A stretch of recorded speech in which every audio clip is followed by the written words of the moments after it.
വരുന്ന 127 ദിവസക്കാലത്തെ തയ്യാറെടുപ്പുകളെ സംബന്ധിച്ചാണ്. ഏതാണ്ട് നവംബർ മാസം 1-ാം തീയതി വരെ ഉള്ള സംഘടനാപരവും രാഷ്ട്രീയവുമായിട്ടുള്ള തയ്യാറെടുപ്പുകളെ കുറിച്ചാണ് ഇന്നത്തെ യോഗത്തിൽ ചർച്ച ചെയ്യുകയും തീരുമാനമെടുക്കുകയും ചെയ്തിട്ടുണ്ട്. വികസിത കേരളം എന്ന ഒരു ആശയം ഏറ്റവും താഴത്തെ തലത്തിൽ വരെ എത്തിക്കാനും എല്ലാ വിഭാഗം ജനങ്ങളെ കൊണ്ടും ആ ആശയം ചർച്ച ചെയ്യിക്കാനും ആവശ്യമായ ഒരു പ്രവർത്തന പദ്ധതിക്കാണ് പാർട്ടി ഇന്ന് നേതൃത്വം രൂപം നൽകിയിട്ടുണ്ട്. വികസിത കേരളം എന്നുള്ളത് ഒരു ബ്രോഡായിട്ടുള്ള അജണ്ടയാണ്.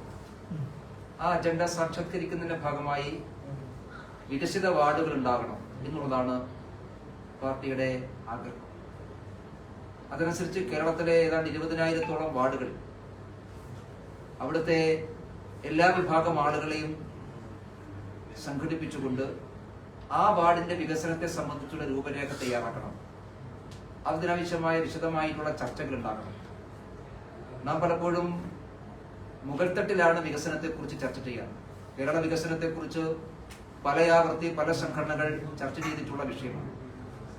പക്ഷേ ഏറ്റവും താഴത്തെ തട്ടിലുള്ള ജനങ്ങളെ പങ്കെടുപ്പിച്ചുകൊണ്ടുള്ള അതാത് പ്രദേശത്തിന്റെ വികസനത്തെ സംബന്ധിച്ചുള്ള അവരുടെ കാഴ്ചപ്പാടുകൾ എന്താണ് എന്നറിയാൻ വേണ്ടിയിട്ടുള്ള ഒരു പരിശ്രമത്തിനാണ് പാർട്ടി നേതൃത്വം കൊടുക്കുന്നത്.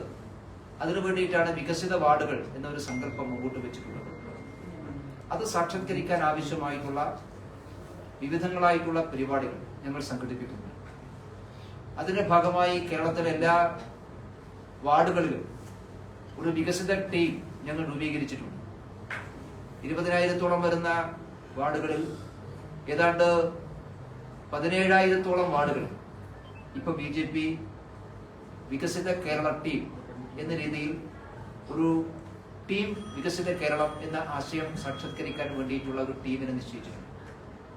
ആ ടീമിന്റെ നേതൃത്വത്തിലാണ് അതാത് വാർഡുകളിലെ വികസന പ്രവർത്തനത്തെ സംബന്ധിച്ചുള്ള ചർച്ചകൾക്ക് ഞങ്ങൾ നേതൃത്വം കൊടുക്കും. അതോടൊപ്പം ആഗസ്റ്റ് മാസം 1 മുതൽ 10 വരെ കേരളത്തിലെ എല്ലാ വാർഡുകളിലും വിപുലമായിട്ടുള്ള വാർഡ് സമ്മേളനങ്ങൾ സംഘടിപ്പിക്കാൻ വേണ്ടി നിശ്ചയിച്ചിട്ടുണ്ട്.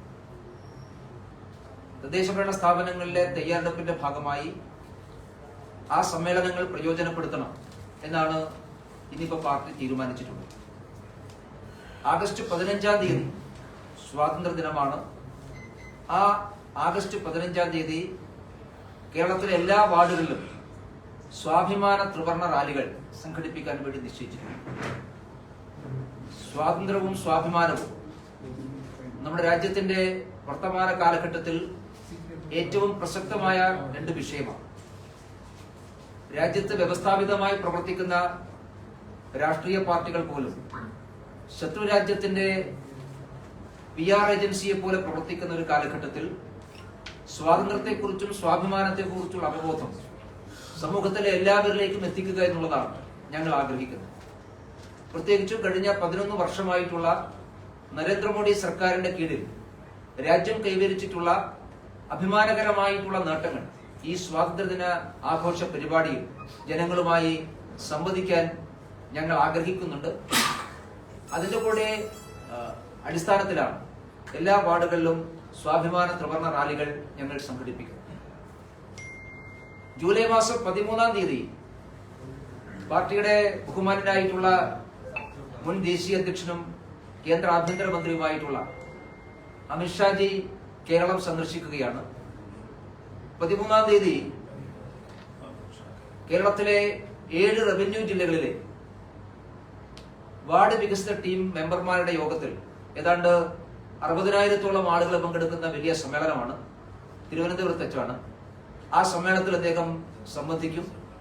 പാർട്ടിയുടെ സംസ്ഥാന കമ്മിറ്റി ഓഫീസിന്റെ ഔപചാരികമായ ഉദ്ഘാടനവും ആ ദിവസം തന്നെ അദ്ദേഹം നിർവഹിക്കും. ഇത്രയും പ്രധാനപ്പെട്ട കാര്യങ്ങളാണ് ഇന്നത്തെ ഈ ജില്ലാ അധ്യക്ഷന്മാരുടെ യോഗത്തിൽ എടുത്തിട്ടുള്ള പ്രധാനപ്പെട്ട തീരുമാനം.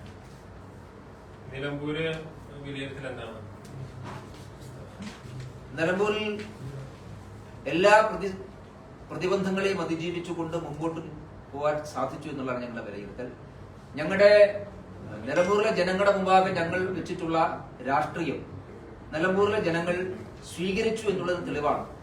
ഞങ്ങൾക്ക് വോട്ട് വർദ്ധിപ്പിക്കാൻ വേണ്ടി സാധിച്ചത്. ഞങ്ങളുടെ സ്ഥാനാർത്ഥിക്ക് നല്ല സ്വീകാര്യതയുണ്ടായിരുന്നു, ഞങ്ങളുടെ മുദ്രാവാക്യത്തിന് നല്ല സ്വീകാര്യതയുണ്ടായിരുന്നു. താരതമ്യേന ഞങ്ങൾക്ക് ദുർബലമായ ഒരു മണ്ഡലമായിട്ട് പോലും നല്ല രീതിയിൽ പ്രവർത്തനം സംഘടിപ്പിക്കാൻ സാധിച്ചിട്ടുണ്ട്. അതുകൊണ്ട് കേരളത്തിന്റെ രാഷ്ട്രീയ രംഗത്ത് ഈ വികസന കേരളം എന്ന ആശയത്തിന് വലിയ പ്രസക്തിയുണ്ട്, ജനമത് സ്വീകരിക്കുന്നുണ്ട് എന്നുള്ളതാണ് നിലമ്പൂരിന്റെ പശ്ചാത്തലത്തിൽ ഞങ്ങൾ വിലയിരുത്തിയിട്ടുള്ളത്. ഈ ബി.ജെ.പി. സ്വാഭിമാന ത്രിവർണ്ണ റാലി നടത്തുന്നു. ആ സമയത്ത് ബി.ജെ.പിയുടെ ദേശീയ സമിതി അംഗം പറയുന്നു ത്രിവർണ്ണ പതാക ദേശീയ പതാക മാറ്റണമെന്നാണ് ആവശ്യപ്പെടുന്നത്. അപ്പൊ അതിലെന്താണ് ബി.ജെ.പി ഒറ്റപ്പെട്ട അഭിപ്രായമല്ല, പാർട്ടിയുടെ അഭിപ്രായമല്ല. ഇന്ന് പാർട്ടിയുടെ അഭിപ്രായമല്ല. ഈ യോഗം തുടങ്ങുന്ന സമയത്ത് സംസ്ഥാന അധ്യക്ഷനും സ്വാഗത പ്രാസംഗികളും പറഞ്ഞത് ഈ യോഗത്തിൽ പങ്കെടുക്കുന്നത് മുൻ സംസ്ഥാന അധ്യക്ഷൻ, മുൻ സംസ്ഥാന അധ്യക്ഷന്മാർ, ജില്ലാ ഭാരവാഹികൾ, സംസ്ഥാന ഭാരവാഹികൾ എന്നൊക്കെയാണ്. 2 മുൻ സംസ്ഥാന അധ്യക്ഷന്മാർ ഈ യോഗത്തിൽ നിന്ന് വിട്ടുനിന്നു. നമ്മൾ മനസ്സിലാക്കുന്നത് അവരെ ക്ഷണിച്ചിട്ടില്ല ഈ യോഗത്തിലേക്ക് എന്നാണ്. എന്താണ് വസ്തുത?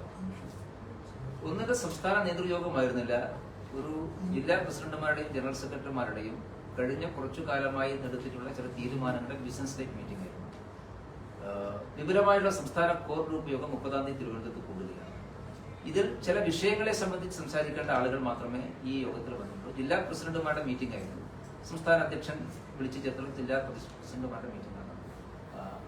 ആ ഒരു പർട്ടിക്കുലർ കാര്യങ്ങൾ റിപ്പോർട്ട് ചെയ്യപ്പെടേണ്ട ആളുകൾ മാത്രമേ വിളിക്കപ്പെട്ടിട്ടുള്ളൂ. സംസ്ഥാന കോർ ഗ്രൂപ്പ് യോഗം 30-ാം തീയതി ചേരുകയാണ് തിരുവനന്തപുരത്ത്. പി.കെ. കൃഷ്ണദാസ് ഏത് സ്റ്റാറ്റസിലാണ് യോഗത്തിൽ പങ്കെടുത്തത്? NDA സ്റ്റാറ്റസിലാണ്. മുൻ സംസ്ഥാന അധ്യക്ഷന്മാർ, പ്രത്യേകിച്ച് ഈ തൊട്ട് മുന്നേ മാറിയ ഈ കെ സുരേന്ദ്രനെ പോലെ ഒരാളെ, വി മുരളീധരനെ പോലെ ഒരാളെ മാറ്റി നിർത്തിക്കൊണ്ട് നിങ്ങൾക്ക് ഏറ്റവും കൂടുതൽ ഈ പാർട്ടി ശക്തമാക്കുന്ന സംഘടനാ സമിതി ശക്തമായത് വി മുരളീധരന്റെ കാലത്തും ഈ തദ്ദേശ സ്വയംഭരണ സ്ഥാപനങ്ങളെ തെരഞ്ഞെടുപ്പ് നടന്ന സമയത്ത് വലിയ നേട്ടങ്ങൾ ഉണ്ടാക്കിയിട്ടുള്ള ഒരാളാണ്. അത്രയും പരിചയസമ്പന്നനായ വി മുരളീധരൻ സംസ്ഥാന പ്രസിഡന്റ് ആയിരുന്ന ആളെ നിങ്ങൾ ഒഴിവാക്കി, ഞാൻ പറയുന്നതല്ല, ഒഴിവാക്കി കെ സുരേന്ദ്രൻ പറയാം. അപ്പൊ നമ്മൾ മനസ്സിലാക്കിയത് ഈ പരിപാടിക്ക് ക്ഷണിച്ചിട്ടില്ല എന്നുള്ള യാഥാർത്ഥ്യമല്ലേ? ഏതായാലും നിങ്ങൾ മനസ്സിലാക്കിയത് തെറ്റാണ്. അവർക്ക് പരാതിയില്ലല്ലോ. അല്ല, സംസ്ഥാന കോർ ഗ്രൂപ്പ് യോഗമാണ് ബി.ജെ.പിയുടെ കേരളത്തിലെ ഏറ്റവും പ്രധാനപ്പെട്ട പൊളിറ്റിക്കൽ അഫയേഴ്സ് കമ്മിറ്റി.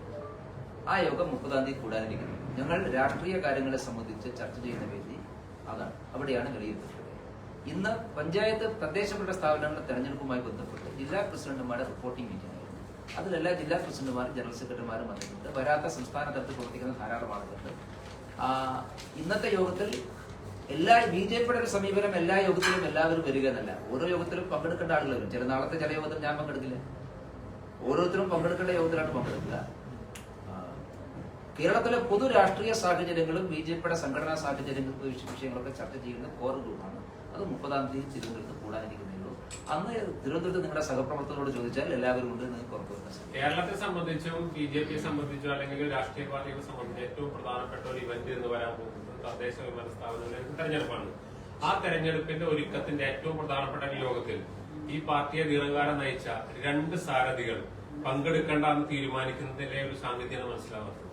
നിങ്ങളെന്താ 2 പേരിൽ മാത്രം പിടിക്കുന്നത്? അല്ല, പിന്നെ നമ്മള് നിങ്ങൾ എന്താ ചോദിച്ചതെന്നും എന്താ ഇന്റൻഷൻ മനസ്സിലായല്ലോ. പിന്നെ നിങ്ങൾ ചോദിച്ചോണ്ടൊരു കാര്യമില്ല. സംസ്ഥാന പ്രസിഡന്റ് വന്നിട്ട് 3 മാസം ഏതാണ്. അപ്പോ പുതിയൊരു ടീം എപ്പോൾ പ്രതീക്ഷിക്കാൻ പറ്റും? അത് പാർട്ടിയുടെ ദേശീയ നേതൃത്വത്തിന്റെ തീരുമാനം അനുസരിച്ചാണ്. അല്ല, ഇവിടെ ഒരു സമവായം ആവാത്തത് കൊണ്ടാണോ എന്നൊരു അഭിപ്രായം ശക്തമായിട്ടുണ്ട്. ഞങ്ങൾക്ക് അഭിപ്രായമില്ല.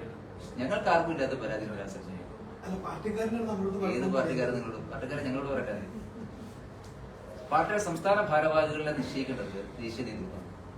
നോർമലി പുതിയ ദേശീയ അധ്യക്ഷൻ വന്നതിന് ശേഷം മാത്രമേ സംസ്ഥാന ഭാരവാഹികൾ പ്രഖ്യാപിക്കാറുള്ളൂ. ദേശീയ അധ്യക്ഷൻ നീണ്ടുപോയത് കൊണ്ടാണ്. ഇനിയിപ്പോ അത് ഇനിയിപ്പോ കേരളവും പ്രഖ്യാപിക്കും. ഇവിടുത്തെ പണിയൊക്കെ കഴിയും, അവിടെയാണുള്ളത്. അവരെപ്പോൾ വേണമെങ്കിലും അവർക്ക് ഒപ്പിട്ടേക്കാം. ഞങ്ങൾ ഇവിടുത്തെ ഒരു പ്രശ്നമുണ്ട്. അതെ, നിങ്ങള് പ്രധാനപ്പെട്ട വിഷയങ്ങൾ നിങ്ങൾ വഴിമാറി പോകരുത്. പ്രയാസങ്ങൾ ഈശ്വരോട് പറഞ്ഞ പ്രയാസങ്ങളും വിഷമങ്ങളും എന്നോട് പറഞ്ഞല്ലോ, അത് പറയാം.